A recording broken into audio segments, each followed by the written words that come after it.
Hey everyone, today's video is about antagonists versus villains. And so we kind of have this general conception that antagonists are villains, but not always. And I kind of enjoy this when it's done right in a story. So basically, an antagonist as a villain is someone who is evil for the sake of evil, right? They're like, I'm the Dark Lord and my goal is to wipe out all life on Earth or whatever. And it's like, okay, yeah, we get it. And sometimes those types of characters are great for a story to get the viewers or readers to kind of be like, yeah, get them, like when your protagonists actually succeed in their mission, or if the antagonist in this story, who is a villain, is brutally killed by the protagonist. It's usually this moment of glory and of excitement that gets everybody kind of pumped in a very energetic way.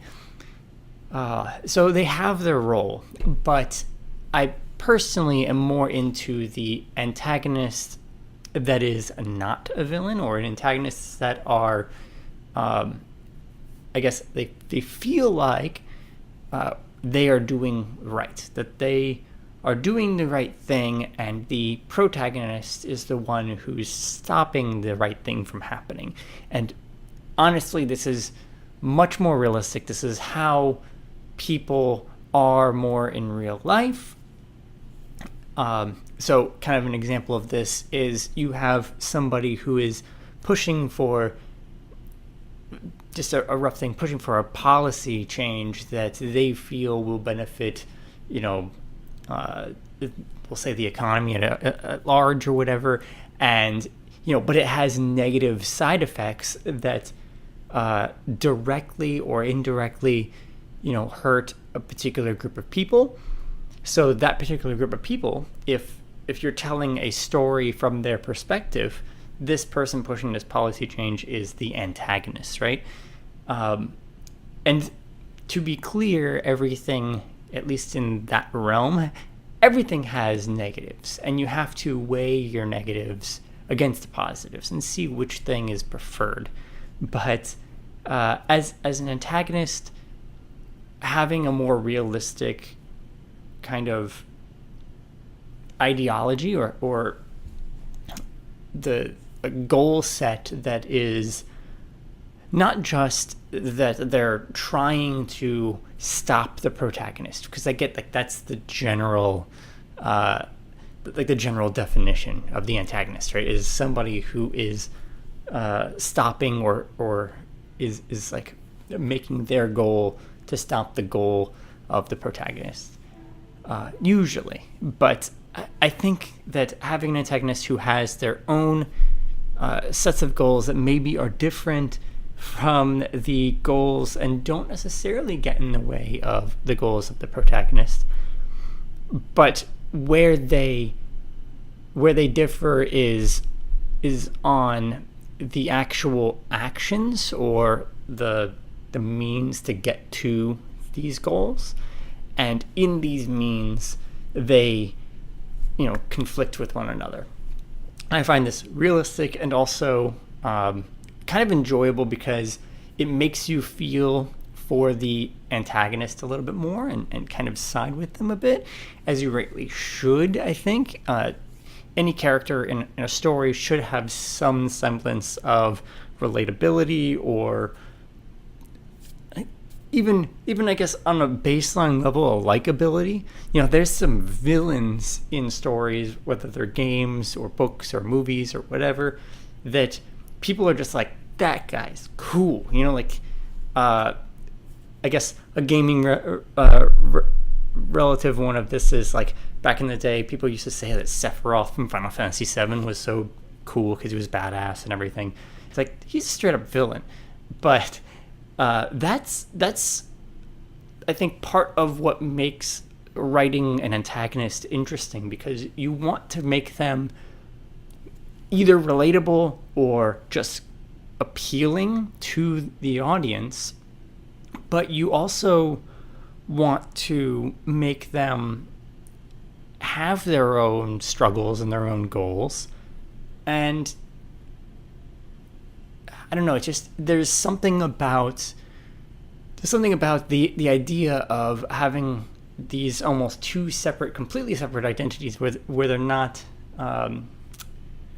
or people, where they're not directly in conflict with one another, but the circumstances of the story is what makes this conflict happen. And to me, that truth is stronger.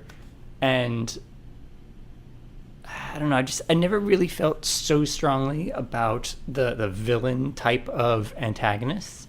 But there's also, it's not like, an antagonist is in this category or in this category. For example, I kind of would say, in recent movie terms, the Marvel Cinematic Universe, Thanos, like for the Avengers and all that, I think he's actually kind of somewhere in the middle here. He truly believes that the things that he's doing are good for the universe, right? Wipe out half of the population, and that would be good for the universe, because the big problem with the universe is that it's overpopulated, and that's the reason why there's violence and poverty and yada yada. And we can look at it from a scientific perspective and be like, well, this is not true. Or we can look at it from a ethical perspective and say, okay, your idea here that, maybe the problem is too much population, if that was correct, the way to correct that problem is not to wipe out half of the universe. That seems ethically wrong. And so that is where the protagonists kind of see that conflict. But on the same side, it's not just that because he's not just this non-villain antagonist, right?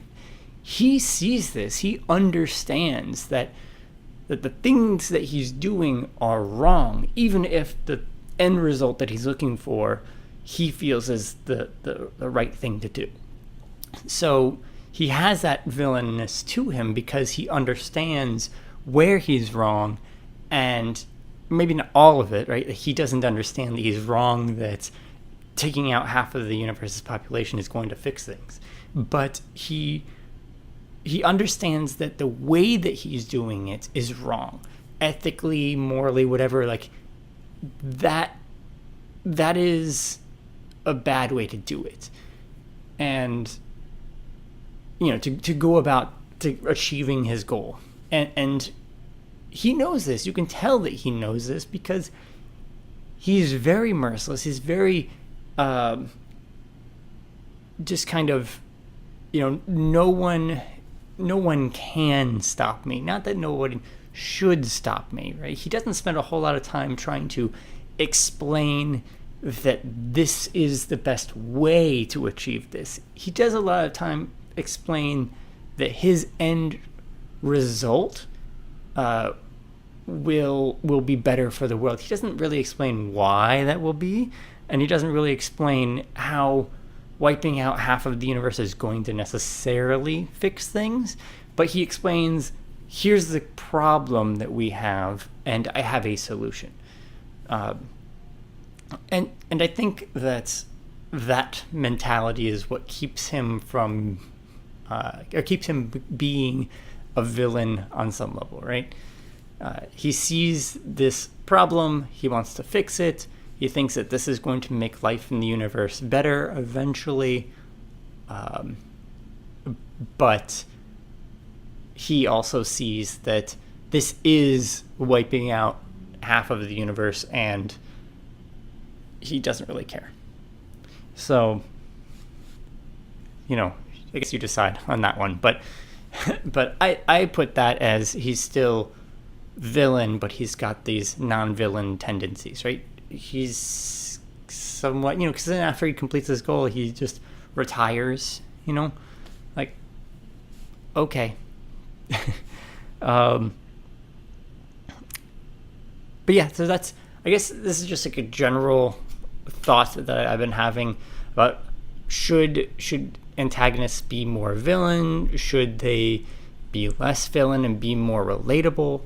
I do find that it tends to be the case more often than not that in especially action films and books and games and stuff like that the antagonist is more villain. They're more, I'm the bad guy because I'm the general of this opposing military, or I'm the bad guy because I'm, an alien from outer space and, we have conflict with the humans of Earth, or, I'm the bad guy because I'm a demon from the underworld. Whatever, right? Like, I think more often than not, that is the villain, because that is the antagonist, because if you remove the human aspect of those characters, then the audience will be less likely to care about their loss of life when the protagonists, kill them, basically. But I always kind of felt bad about characters that were, maybe working for said villains, but were not necessarily villains. We don't really know. You look at like the stormtroopers of the old Star Wars series. It's like, maybe the economy in the galaxy is not so good, and Stormtrooper pays well, so you do it. You don't really care one way or another. I mean, look at them on Tatooine. They just walk around, and they don't seem like they're super interested in doing things until someone from above tells them that they have to do things.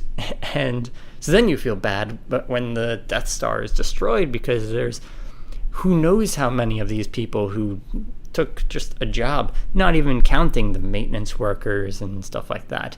So, yeah, I don't know, it kind of, it makes you think, and I kind of like that in a way, because it makes these types of protagonist victories a little more bittersweet. But maybe I read too much into it. That's, I guess, for you to decide. In the comments, what do you think about the villainous of antagonists, and also, what do you think about when an antagonist goes from villain and through their character arc becomes a protagonist, or becomes just less of a villain but still an antagonist, right? Like they are a remorseful antagonist. I don't know. Let me know in the comments down below what you think about all of this. I'm curious, and I will see you in the next video. The next one, probably something similar to this, I guess. So, yeah, thanks for watching, everyone.